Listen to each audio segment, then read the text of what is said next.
എന്നെ വിളിച്ച് ആക്രമിച്ച് ആക്രോശിച്ച് ദേഷ്യപ്പെട്ട് ഒരു മുസ്ലിം സഹോദരൻ അയ്യപ്പന് വേണ്ടി വളരെ കൗതുകമുള്ള ഒരു കാഴ്ചയാണ്. എന്നെ വിളിക്കുകയും വളരെ അഗ്രസീവും ആക്രമിച്ച് സംസാരിക്കുകയും, നിങ്ങൾ ഇങ്ങനെയൊന്നും അല്ല സംസാരിക്കേണ്ടത്. ആദ്യം അദ്ദേഹത്തിന്റെ കുറച്ച് പാർട്ട് കട്ട് ചെയ്തിട്ട് ഞാൻ ആ ഓഡിയോ മുഴുവൻ കൊടുക്കുന്നുണ്ട്. ശബരിമല സ്വർണ്ണക്കൊള്ളയിൽപ്പെട്ടവരെ എല്ലാം ട്രയല് പോലും ഇല്ലാതെ തൂക്കിക്കൊല്ലണം എന്നൊക്കെ പറഞ്ഞ് വളരെ ആവേശത്തോടെ ഒരു മുസ്ലിം സഹോദരൻ എന്നെ വിളിച്ചു. ഇന്നലെ എന്റെ ഏഷ്യാനെറ്റ് ചർച്ച കണ്ടിട്ടാണ് അദ്ദേഹം വിളിച്ചത്. നിങ്ങൾ ഇങ്ങനെ ഓവർ സോഫ്റ്റ് ആവുന്നതിലൊന്നും യാതൊരു കാര്യവുമില്ല, അർത്ഥവുമില്ല. ഈ അതായത് കുറച്ച് ആൾക്കാരുടെ പേരൊക്കെ പറഞ്ഞ് ഇവരെ എല്ലാം തൂക്കിക്കൊല്ലണോ എന്നൊക്കെ പറഞ്ഞ് വിളിച്ചു. ഞാനപ്പോ അദ്ദേഹത്തോട് അങ്ങനെയല്ല, അതല്ല അയ്യപ്പന്റെ പാത, അതല്ല യേശു ക്രിസ്തുവിന്റെ പാത, അതല്ല പ്രവാചകൻ മുഹമ്മദ് നബി സല്ലല്ലാഹു അലൈഹി വസല്ലത്തിന്റെ പാത, അതല്ല മഹാത്മാഗാന്ധിയുടെ പാത എന്നൊക്കെ പറഞ്ഞ് അയ്യപ്പന്റെ പാതയെക്കുറിച്ചും പ്രവാചകന്മാരുടെ പാതയെക്കുറിച്ചും ദൈവീകമായ പാതയെക്കുറിച്ചും ഞാൻ അദ്ദേഹത്തിനെ പറഞ്ഞ് എന്നാൽ കഴിയുന്ന വിധം ബോധ്യപ്പെടുത്തി. ഞാൻ അതോടൊപ്പം തന്നെ നമ്മുടെ ഉമർ ഖാലിദ്, ഷർജീൽ ഇമാം ഇവർക്കൊക്കെ ജാമ്യം നിഷേധിക്കുന്നതും ട്രയൽ ഇല്ലാതെ അവരെയൊക്കെ അങ്ങനെ കിടത്തിയിരുന്നെങ്കിൽ എന്ത് സംഭവിക്കും തുടങ്ങിയ കാര്യങ്ങൾ അദ്ദേഹത്തോട് ചോദിക്കുന്നുണ്ട്. പക്ഷെ എനിക്കത് സന്തോഷം തോന്നുന്നൊരു കാര്യം, ആ മുസ്ലിം സഹോദരൻ നമ്മൾ ഹിന്ദുക്കളുടെ വികാരം പൂർണ്ണമായി ഉൾക്കൊണ്ടുകൊണ്ട് നമ്മളെക്കാൾ സ്പിരിറ്റോടുകൂടി, നമ്മളെക്കാൾ ഊർജ്ജത്തോടുകൂടി അയ്യപ്പന്റെ കാര്യത്തിൽ, ശബരിമലയുടെ കാര്യത്തിൽ, നമ്മുടെ സ്വർണ്ണക്കൊള്ളയുടെ കാര്യത്തിൽ നിലപാടെടുക്കുന്നത് വളരെ ആശ്വാസവും ആവേശവും തരുന്ന കാര്യമാണ്. ഞാനിപ്പോ ഇന്നലെ ഏഷ്യാനെറ്റ് ന്യൂസിൽ പറഞ്ഞിരുന്നു, 84 വയസ്സായ ശ്രീ ശങ്കർദാസിനെ ദ്രോഹിക്കരുത്. അതായത് തെറ്റ് വല്ലതും ചെയ്തു എന്ന് കോടതി പറയട്ടെ, ട്രയലും കാര്യങ്ങളും നടക്കട്ടെ, ഈ ഘട്ടത്തിൽ അദ്ദേഹത്തെ അറസ്റ്റ് ചെയ്യരുത്, അത് ഭയങ്കര അന്യായമാണ് എന്ന് ഞാൻ പറയുകയുണ്ടായി. അദ്ദേഹത്തിന് സ്ട്രോക്ക് ഒക്കെ വന്നതാണ്, 84 വയസ്സായ ഒരു മനുഷ്യനാണ്, നമ്മൾ ദ്രോഹിക്കരുതെന്ന് പറയുകയുണ്ടായി. അതൊന്നും വേണ്ട എന്നൊക്കെ പറഞ്ഞ് അതിശക്തമായിട്ട് നമ്മുടെ ഈ മുസ്ലിം സഹോദരൻ ഞാൻ പറയുന്ന നിലപാടുകൾ ഓവർ സോഫ്റ്റ് ആണ്, ഇങ്ങനെയല്ല വേണ്ടത്, കുറച്ചുകൂടെ അഗ്രസീവ് ആവണം എന്നൊക്കെ പറഞ്ഞ് എന്നെ വിളിച്ചു. ഞാനപ്പോൾ എന്നാൽ കഴിയുന്ന രീതിയിൽ അദ്ദേഹത്തെ കൺവിൻസ് ചെയ്യാൻ നോക്കിയിട്ടുണ്ട്. അതിൽ 2 കാര്യങ്ങളാണ്. ഒന്ന്, അദ്ദേഹത്തിന്റെ നമ്മൾ ഹിന്ദുക്കളുടെ പ്രതിയുള്ള വികാരം. അദ്ദേഹം പറയുന്നുണ്ട്, ഞാൻ ജനിച്ചു വളർന്ന നാട്ടിൽ എൻ്റെ ഹൈന്ദവ സഹോദരങ്ങൾ അത്രമാത്രമാണ് ശബരിമലയും അയ്യപ്പനെ ഇഷ്ടപ്പെടുന്നത്, അവിടെ നിന്ന് സ്വർണം എടുത്ത ആൾക്കാരെ വെറുതെ വിട്ടത്. പൂർണ്ണാർത്ഥത്തിൽ പൂർണ്ണമായും താങ്കളോടൊപ്പമാണ്. എന്നാൽ നമുക്ക് ട്രയലിന് വെയിറ്റ് ചെയ്യണം, കോടതി വിധി വരണം. ഇപ്പോ ലഭ്യമായ വിവരങ്ങൾ വെച്ച് ചില ആൾക്കാരൊക്കെ തെറ്റാന്നാണ് നമ്മുടെ അനുമാനം. അവരെ ശക്തമായി നമ്മൾ തള്ളിപ്പറയണം. കോടതി വിധിയും കൂടെ വന്നിട്ട് മതി. പക്ഷേ നമുക്കൊരു അവധാനത വേണം, മെഷർ വേണം, ബാലൻസ് വേണം എന്ന് അദ്ദേഹത്തോട് പറയുന്നതാണ് വളരെ കൗതുകമുള്ളത്. ഓരോ ഹിന്ദുക്കളും കേൾക്കണം, പ്രത്യേകിച്ച് നമ്മുടെ ഹിന്ദുത്വവാദികളൊക്കെ കേൾക്കേണ്ടതാണ്. ഹിന്ദുത്വവാദികൾക്കുള്ള ആവേശത്തെക്കാൾ കൂടുതൽ ഒരു മുസ്ലിം സഹോദരൻ അയ്യപ്പനും വാവർക്ക് വേണ്ടിയൊക്കെ നിലകൊള്ളുമ്പോൾ ഞാൻ അത് കൊടുത്തിട്ടുണ്ട്. ചില ഭാഗങ്ങൾ, ഇന്ന് ആദ്യ ഭാഗങ്ങൾ ഞാൻ കട്ട് ചെയ്തു, വേറൊന്നുകൊണ്ടല്ല, അദ്ദേഹം അത്ര പ്രകോപനപരമായ പല കാര്യങ്ങളും പറയുന്നുണ്ട്. അപ്പൊ ഇനി അത് കേട്ടിട്ട് നമ്മുടെ ഈ തീവ്ര കടുപ്പമേറിയ ഹിന്ദുത്വ നിലപാടെടുക്കുന്ന സുഹൃത്തുക്കൾക്ക് ആവേശം കൂടണ്ട എന്ന് വിചാരിച്ചാണ് ഞാൻ കട്ട് ചെയ്തത്. ഞാൻ പുള്ളിയെ പറഞ്ഞ ഒരു ഡയലോഗ് രസമാണ്.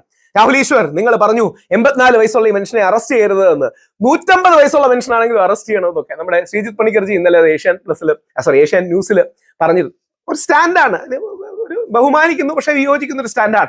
150 വയസ്സാണെങ്കിലും അദ്ദേഹത്തെ അറസ്റ്റ് ചെയ്യണമെന്നൊക്കെ പറഞ്ഞു. അപ്പോൾ ഈ വിഷയം നിങ്ങളുടെ ശ്രദ്ധയിലാണ്. ഓർക്കുക, കടുപ്പമേറിയ നിലപാടുകളല്ല, നന്മ, സൗമ്യത, കരുണ, അതാണ് ദൈവത്തിലേക്കുള്ള പാത, അതാണ് സ്വാമി അയ്യപ്പനിലേക്കുള്ള പാത, അതാണ് അയ്യപ്പനിലേക്കും വാവരിലേക്കും വെളുത്തയിലേക്കും ഒക്കെ ഉള്ള പാത. പ്രവാചകൻ മുഹമ്മദ് നബിയുടെയും യേശുക്രിസ്തുവിന്റെയും മഹാത്മാഗാന്ധിയുടെയും മണികണ്ഠ സ്വാമിയുടെയും ഒക്കെ പാത നന്മയുടെ പാതയാണ്. ആ മുസ്ലിം സഹോദരന്റെ വികാരത്തെ പൂർണ്ണമായി എൻഡോസ് ചെയ്തുകൊണ്ട് നമ്മുടെ പാത കൂടി നന്നായിരിക്കണം. ലക്ഷ്യം മാത്രം നന്നായ പോരാ, നമ്മുടെ പാത കൂടി നന്നായിരിക്കണം. പക്ഷെ വളരെ ആവേശജനകമായ ഒരു ഫോൺ കോളാണ് നിങ്ങൾ കേൾക്കേണ്ടതാണ്.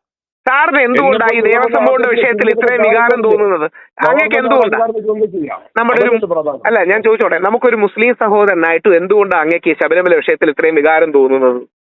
എനിക്കെന്തോ എന്തെന്നറിയോ, ഞാൻ എന്റെ ചെറുപ്പക്കാലം മുതലേ കേൾക്കുകയും വളരുകയും ചിന്തിക്കുകയും ഒക്കെ കണ്ട എന്റെ സഹോദരങ്ങളെ, ഇവിടുത്തെ എന്റെ സഹോദരങ്ങളെ, അവരുടെ വിശ്വാസത്തിന്റെ ആധാരമാണത്. രണ്ടാമത്തെ ഒരു കാര്യം, അവിടെ ഹിന്ദുവിന്റെ ആചാരങ്ങളുടെ അതിൽ തൊട്ടത്തൊരു പള്ളിയുണ്ട്. ഈ വിഘടനവാദം ഉന്നയിച്ചു പോണ ഏത് RSSകാരനാവട്ടെ, ഏത് കടുത്ത വർഗീയമായിട്ട് ആ പള്ളിയിൽ കയറാതെ പോയാലാണ് അയ്യപ്പൻ സ്വീകരിക്കൂല എന്നാണ് എന്റെ അറിവ് മാത്രമല്ല, അതാണ് 100% സത്യം. അല്ലേ? നമ്മുടെ പ്രസിഡന്റ് വന്നിട്ട് പോലും ഇന്ത്യയുടെ പ്രസിഡന്റ് ശ്രദ്ധിക്കണം. ഇപ്പൊ വീട്ടുകാർ ഒന്ന് ചിന്തിച്ചാൽ മതി, ബംഗാളിന്റെ ചരിത്രം ഒന്ന് പഠിച്ചാൽ മതി. ബംഗാളിന്റെ ചരിത്രം എനിക്കറിയാം. ഞാൻ പറഞ്ഞെന്താ അറിയോ, ഇന്ത്യയുടെ പ്രസിഡന്റ് ദ്രൗപദി മുർമു വന്നപ്പം പോലും അയ്യപ്പന്റെ മുസ്ലിം സുഹൃത്തായ വാവറുടെ നടയിൽ ചെന്ന് പ്രാർത്ഥിച്ചിട്ടാണ് അയ്യപ്പൻ എടുത്തു വരുന്നത്. അതാണ് നമ്മുടെ നാടിന്റെ മതസൗഹാർദ്ദം. അതാണ്. പക്ഷെ ഞാൻ പറയുന്നത്, എനിക്ക് കമ്മ്യൂണിസ്റ്റുകാരോട് വിയോജിപ്പാണ്, ഒരു സംശയവും ഇല്ല. പക്ഷേ കമ്മ്യൂണിസ്റ്റുകാരോട് ദേഷ്യം തീർക്കാനോ പ്രതികാരം ചെയ്യാനോ നമ്മൾ നമ്മുടെ ദൈവവിശ്വാസത്തെ, ഹിന്ദു ആണെങ്കിലും മുസ്ലിം ആണെങ്കിലും ക്രിസ്ത്യൻ ആണെങ്കിലും നമ്മൾ ഉപയോഗിക്കരുത്. എനിക്ക് ശങ്കർദാസ് സാറിനെ വ്യക്തിപരമായി അറിയുക പോലുമില്ല. എന്റെ രാഷ്ട്രീയം വന്നിട്ട് സാറേ, ഈ ചെയ്തത് ഈ ബോർഡ് ഒരു മുസ്ലിം ഉണ്ടായിരുന്നാലും ശരി ഇല്ലെങ്കിലും ശരി ട്രയലിന് പോലും നിൽക്കാതെ പരസ്യമായിട്ട് നോക്കിക്കൊള്ളണം. സാറേ അങ്ങനെ ചെയ്യരുത് സാറേ. കാര്യം എന്താ അറിയാമോ, അങ്ങനെ ചെയ്യരുത്, അങ്ങനെ ചെയ്യരുത്. കാര്യം അല്ല സാർ, ശ്രദ്ധിക്കൂ സാർ, അങ്ങനെ അല്ല. അങ്ങനെ കോടാനുകോടി വിശ്വാസികളായ എന്നെ അടക്കം വ്രണപ്പെടുത്തി. പക്ഷെ ട്രയൽ നടക്കാതെ നമ്മൾ സത്യമാണെന്ന് എങ്ങനെ അറിയും? അതിൽ ആരൊക്കെ ഉൾപ്പെട്ടിട്ടുണ്ടെന്ന് എങ്ങനെ അറിയും? സാറേ ട്രയൽ നടക്കുന്ന ഒരു കാര്യം ചോദിച്ചോട്ടെ, ഇവരെ കുടുക്കിയതാണെങ്കിലോ? അതായത് ഇവരിൽ ആരെങ്കിലും ഒരാളെ കുടുക്കിയതാണെങ്കിലോ? ട്രയൽ നടക്ക അല്ല അല്ല അങ്ങ് പറയുന്നതിന്റെ അപകടം അങ്ങേക്ക് മനസ്സിലാവുന്നോണ്ട് അറിയില്ല. ഞാൻ ഒരു ചോദ്യം ചോദിക്കാം. മിനിമം ഒരു കാര്യം പറഞ്ഞിട്ട്, നമ്മൾ 9 പേരുടെ ഒരു കമ്മിറ്റി വെക്കുക. 9 പേരുടെ കമ്മിറ്റി, ഈ കമ്മിറ്റി തീരുമാനം എടുത്തു. ആ കമ്മിറ്റി തീരുമാനം എനിക്ക് യോജിക്കാൻ പറ്റില്ലെങ്കിൽ, ഞാൻ പറഞ്ഞ ജനാധിപത്യമാണ്, എനിക്ക് യോജിക്കാൻ പറ്റുമെങ്കിൽ ഈ കമ്മിറ്റി തീരുമാനത്തോട് ഞാൻ വിയോജനം രേഖപ്പെടുത്തുന്നു എന്തായാലും എഴുതി വെക്കണം. സാറേ ശരിയാണ്, ഞാൻ അങ്ങോട്ട് പറയുന്നത്. ഞാൻ ഒരു ചോദ്യം തിരിച്ചു ചോദിച്ചോട്ടെ. അല്ല, അങ്ങയുടെ വികാരം എന്നെ ആവേശഭരിതമാക്കുന്ന വികാരമാണ്. അത് 100% ആ മതസൗഹാർദ്ദത്തിന്റെ സ്പിരിറ്റ് ഉൾക്കൊണ്ടുകൊണ്ടാണ് ചോദിക്കുന്നത്. ട്രയൽ നടന്നില്ലെങ്കിലേ ഏതാണ് സത്യം ഏതാണ് കള്ളമെന്ന് നമ്മൾ എങ്ങനെ അറിയും? ഇപ്പം വെളിയിൽ വരുന്ന വാർത്തകൾ തന്നെയാണോ സത്യമെന്നും SITയുടെ നിലപാട് എന്താണെന്നും അത് കോടതിയിൽ പോയി ചെക്ക് ചെയ്ത് അത് ശരിയാണോ എന്ന് ചെക്ക് ചെയ്തില്ലെങ്കിൽ, അതിനാണ് ഞാൻ പറഞ്ഞത് എന്തോ നമ്മൾ 9 പേരെ നമ്മൾ കമ്മിറ്റിയിൽ എടുക്കുന്ന തീരുമാനത്തോട് വിയോജിപ്പുണ്ടെങ്കിൽ ആ മിനിറ്റിൽ എഴുതണം. അവർക്കറിയില്ലല്ലോ. അതായത് ശങ്കർദാസിനോ വേറൊരാൾക്കോ അറിയണമെന്നില്ലല്ലോ ഈ സ്വർണ്ണക്കൊള്ളക്കാണ് വേറൊരാൾക്കാർ കൊണ്ടുപോകണമെന്ന്. അല്ല, ഇപ്പൊ നമുക്ക് കിട്ടിയ വിവരം വെച്ചിട്ട്, എനിക്ക് നിങ്ങളത്ര വിവരമില്ല, ഞാൻ പത്രങ്ങളുടെ വിശ്വാസം കാണുന്ന ഒരു വിവരം വെച്ചിട്ട് ഈ മിനിറ്റ്സില് സ്വർണ്ണപ്പാളി ചെമ്പെന്ന് എഴുതിയത് ആരാണ്? ശരിക്കും പിത്തളപ്പാളിയാണ് ചെമ്പെന്ന് എഴുതിയത്. പക്ഷെ ശ്രീ പത്മകുമാർ എന്ന ദേവസ്വം ബോർഡ് പ്രസിഡന്റ് ആണ്. അതെ. അല്ല, ഇത് ശ്രീ ശങ്കർദാസ് അറിഞ്ഞോ ഇല്ലയോ നമുക്ക് അന്വേഷിക്കണ്ടേ? അതെ, അതായത് അങ്ങ് ഓർക്കേണ്ട ഒറ്റ കാര്യമേ ഉള്ളൂ, പ്രതികാരമല്ല നീതി. നമ്മൾ പ്രതികാരമല്ല. ഇനി ഞാൻ തിരിച്ച് പെട്ടെന്ന് അങ്ങേക്ക് മനസ്സിലാകുന്ന ഒരു ഭാഷയിൽ പറയാം. അതായത് നാളെ നമ്മൾ ഡൽഹിയിൽ നിന്നാണ് സംസാരിക്കുന്നതെന്ന് ഇരിക്കട്ടെ, ഞാനും അങ്ങ് ഒരു ഹിന്ദു ആണെന്ന് ഇരിക്കട്ടെ. ഒരു ഹിന്ദു അങ്ങയോട് പറയുകയാണ്, നമ്മൾ 2 ഹിന്ദു, ഉമർ ഖാലിദും ഷാർജിയിൽ ഇമാമും ഉണ്ടല്ലോ, അവന്മാര് കലാപം നടത്തി, അവന്മാരെ ട്രയൽ ഇല്ലാതെ തൂക്കിക്കൊല്ലണമെന്ന് പറഞ്ഞാൽ എത്രയോ അനീതിയായിരിക്കും. അവര് ട്രയൽ നടത്തി എന്തുകൊണ്ട് അനീതിയുണ്ട്? അവര് ചെയ്തോ ഇല്ലയോ എന്ന് നമുക്ക് അറിയില്ല. അല്ല, ഞാൻ പറഞ്ഞത് ഞാനത് പറഞ്ഞിട്ടെ, ഈ ഉമർ ഖാലിയും ഇമാമും ചെയ്തത് എന്താണ് ഈ ഭൂലോകത്തെല്ലാം മുഴുവൻ ജനങ്ങൾക്ക് അറിയാം. എന്താണ്? ഗവൺമെന്റ് എടുത്ത തീരുമാനത്തിനെതിരെ ആളുകൾ സംഘടിപ്പിച്ച് സമരം നടത്തി. അത് അവിടെ മാത്രമല്ല, എല്ലാവർക്കും അറിയാം, സമരങ്ങളിൽ പങ്കെടുത്ത ആളുകളാണ് ഞാൻ.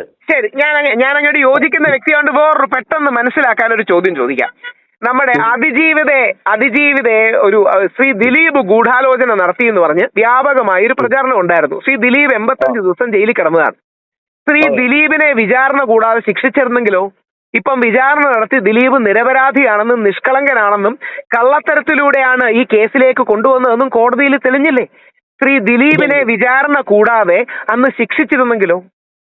അവിടെ വേറെ വിഷയമുണ്ട്. സമാധാനം ദിലീപിന്റെ പേരിൽ ഒരു വ്യക്തിഗത കേസാണ്, ഇൻഡിവിജ്വൽ കേസാണ്. അല്ല, പോലീസാണ് അതിലേക്ക് കൊണ്ടുവന്നത്. ഞാൻ പരാതി കൊടുത്തിട്ടാണ് പോലീസ് പിടിക്കുന്നത്. അല്ല, പോലീസ് പരാതി കൊടുത്തിട്ടല്ല പിടിച്ചത്. പോലീസ് യഥാർത്ഥത്തിൽ ശ്രീ ദിലീപിനെ മറ്റൊരു സാഹചര്യത്തിൽ ഒരാൾ എഴുത്തെഴുതി എന്ന് പറഞ്ഞ് ഈ കേസിലേക്ക് വലിച്ചിഴക്കുകയായിരുന്നു. അപ്പൊ നമ്മൾ എന്റെ ഏക അടിസ്ഥാനത്തിലാണ്, ഒരു പരാതിയുടെ അടിസ്ഥാനത്തിലാണ് പിന്നെ ദിലീപിനെ പിടിക്കുന്നത്. സ്ട്രിക്ട്ലി സ്പീക്കിംഗ് അല്ല. എനിക്ക് പക്ഷെ അങ്ങനെ പോയിന്റ് മനസ്സിലായി. സ്ട്രിക്ട്ലി സ്പീക്കിംഗ് അങ്ങനെയല്ല. ജയിലിൽ നിന്ന് ഒരാൾ എഴുത്തെഴുതി എന്ന് പറഞ്ഞാണ് ശ്രീ ദിലീപിനെ പിടിക്കുന്നത്. പിന്നീട് മറ്റേ ഒരു വ്യാജ ഫോട്ടോഷോപ്പ് അടക്കം ചെയ്തു. അങ്ങ് മനസ്സിലാക്കേണ്ടതേ, നമ്മൾ ഈ TV കേൾക്കുന്ന എല്ലാം ശരിയാകണമെന്നില്ല. നമ്മൾ ഈ TV വാർത്തയാക്കി ചിലത് ശരിയാ അല്ല, പക്ഷെ അതൊക്കെ ശരിയാകണമെന്നില്ല. അതുപോലല്ല സാറേ ഇത് സാറ് ഞാൻ ഒരു സാധനം സൂക്ഷിക്കാൻ ഏൽപ്പിച്ചു. സാറ് വേറെ 4 ആളെ ഒരു സൂക്ഷിക്കാൻ ഏൽപ്പിച്ചു. നിങ്ങൾ ഗൂഢാലോചന നടത്തിയിട്ട് ഇത് മോഷിച്ചിരിക്കണം. സാറേ അതില് ഞാൻ കാര്യം പറഞ്ഞോട്ടെ, അതില് ഇദ്ദേഹം ഉൾപ്പെട്ടിട്ടുണ്ടോ എന്ന് നമുക്ക് ട്രയൽ നടത്തണ്ടേ? ഉൾപ്പെട്ടു എന്നുള്ളതിന്റെ തെളിവാണ് ഞാൻ പറഞ്ഞത്. ആ മിനിറ്റ്സ് ബുക്ക് പരിശോധിച്ചിട്ട് സാറേ ആ മിനിറ്റ്സ് ബുക്ക് ഇദ്ദേഹം അറിയാതെ വേറൊരാൾക്ക് തിരുത്തിക്കൂടെ? അത് തിരുത്തി എന്നല്ല ഞാൻ പറയുന്നത്, ഇദ്ദേഹം അറിയാതെ വേറൊരാൾക്ക് തിരുത്തിക്കൂടെ? ആ പിത്തള എന്ന് എഴുതിയത് ചെമ്പായി മാറ്റിയത് ശ്രീ ശങ്കർദാസ് എങ്ങനെ മനസ്സിലാക്കും? പിത്തളയെന്നാണ് ആദ്യം എഴുതി, പിത്തളയെന്നാണ് ആദ്യം എഴുതിയിരുന്നത്, അത് പിന്നെ ചെമ്പെന്നാക്കി മാറ്റി. അതിനാണ് പത്മോസ് സാർ ആദ്യം തന്നെ പറഞ്ഞത് എന്ത് വന്നതോ, ഈ കളവിൽ ഞാൻ മാത്രം പ്രതി എന്താണ്. നമുക്കറിയില്ല. അവിടെയാണ് എനിക്ക് അങ്ങയുടെ ആ സ്പിരിറ്റ് ഭയങ്കര ആവേശമാണ്. അതായത് ട്രയൽ പോലും നടത്തണ്ട, ഇവരെ ചെയ്യണമെന്ന് പറയുന്നത് ഞങ്ങൾ ഹിന്ദു വിശ്വാസികളോടൊപ്പം നിൽക്കുന്ന ഒരു മുസ്ലിം സഹോദരന്റെ വലിയ സ്പിരിറ്റാണ്. തീർച്ചയായിട്ടും. പക്ഷെ അതോടൊപ്പം നമ്മുടെ നാട്ടിൽ ഭരണഘടനയുള്ളതും ട്രയൽ ഉള്ളതും അല്ലെങ്കിൽ ഇത്രയും കാര്യങ്ങൾ ഉള്ളത്, നാളെ ഇതിൽ ആരെങ്കിലും ഒക്കെ തെറ്റായി ഉൾപ്പെട്ടിട്ടുള്ളവരാണെങ്കിൽ നമുക്ക് അവരെ സേഫ് ഗാർഡ് ചെയ്യാനാണ്. ദൈവാനുഗ്രഹം ഉണ്ടെങ്കിലേ ആ ബോർഡിൽ മുഴുവൻ അംഗങ്ങളും ചില പ്രതികൾ ശിക്ഷിക്കപ്പെടും. എനിക്കറിയില്ല, അങ്ങനെ വരികയാണെങ്കിൽ നമ്മൾ അവരെ അതിശക്തമായി തള്ളി പറയണം. പക്ഷേ നമ്മളായിട്ട് ഇതിനൊരു മുൻവിധി ക്രിയേറ്റ് ചെയ്യരുത്. അതോടൊപ്പം ഇപ്പോ 83-84 വയസ്സായൊരു മനുഷ്യനെ അദ്ദേഹത്തിന് എന്തെങ്കിലും ബെനിഫിറ്റ് ഉണ്ടോ, അല്ലെങ്കിൽ അദ്ദേഹത്തിന്റെ ബാങ്ക് അക്കൗണ്ടിലേക്ക് കാശ് വന്നു, അദ്ദേഹത്തിന് പരിചയമുള്ളവരുടെ അക്കൗണ്ടിലേക്ക് കാശ് വന്നു, ഇങ്ങനെയൊക്കെ കൂടെ ചെക്ക് ചെയ്തിട്ടേ നമ്മൾ നോക്കാവൂ. കാര്യം ഇത് നമ്മള് വിശ്വാസികൾ, പ്രത്യേകിച്ച് ഹിന്ദു മുസ്ലിം ക്രിസ്ത്യൻ വിശ്വാസികൾ കരുണയിലൂടെയാണ്. പ്രാധാന്യമില്ല.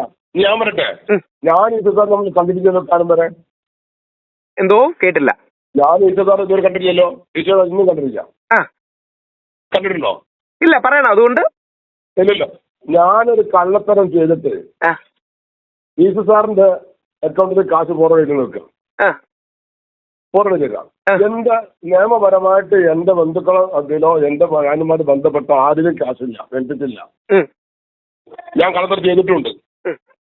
അതുകൊണ്ട് എന്നെ ശിക്ഷിക്കപ്പെടാത്ത എന്റെ ഏക റിക്വസ്റ്റ് എന്താ അറിയോ, അങ്ങ് പറയുന്ന സ്പിരിറ്റ് വളരെ നല്ലതാണ്. അതൊരു നമ്മൾ ഹിന്ദുക്കളോടൊക്കെ നിൽക്കുന്ന ഒരു സ്പിരിറ്റ് ആണ്. അതോടൊപ്പം എന്റെ ഏക റിക്വസ്റ്റ്, നമ്മുടെ നാട്ടില് ഒരു ഭരണഘടനാനുസൃതമായ സിസ്റ്റം ഉണ്ട്, കോടതികളുണ്ട്.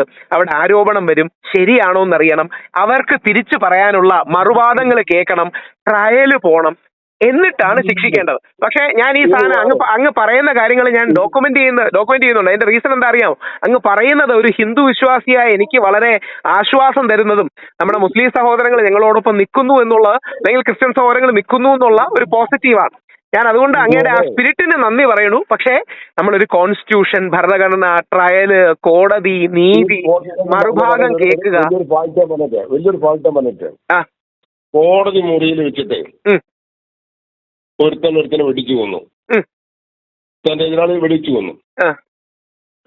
കോടതിക്ക് ആവശ്യം എന്താ അറിയോ? സാക്ഷികളെ മൊഴി സത്യാക്കല. അങ്ങനെ സാർ എന്തറിയോ, നമ്മുടെ നാട്ടിൽ ഏറ്റവും നന്നായി വർക്ക് ചെയ്യുന്ന സിസ്റ്റം കോടതിയാണ്. 100% ശരിയാണെന്നല്ല പറയുന്നത്, പക്ഷേ ഒരു 90-95% നമ്മുടെ കോടതികളിൽ നീതിയുണ്ട്. അതിന്റെ ഇടയിലെ വരികൾക്കിടയിലെ പാഴ്ത്തുകള് മുതലാക്കിയെടുക്കുന്ന ആളുകളുണ്ട്. ഇല്ലെന്നൊന്നും പറയണില്ല.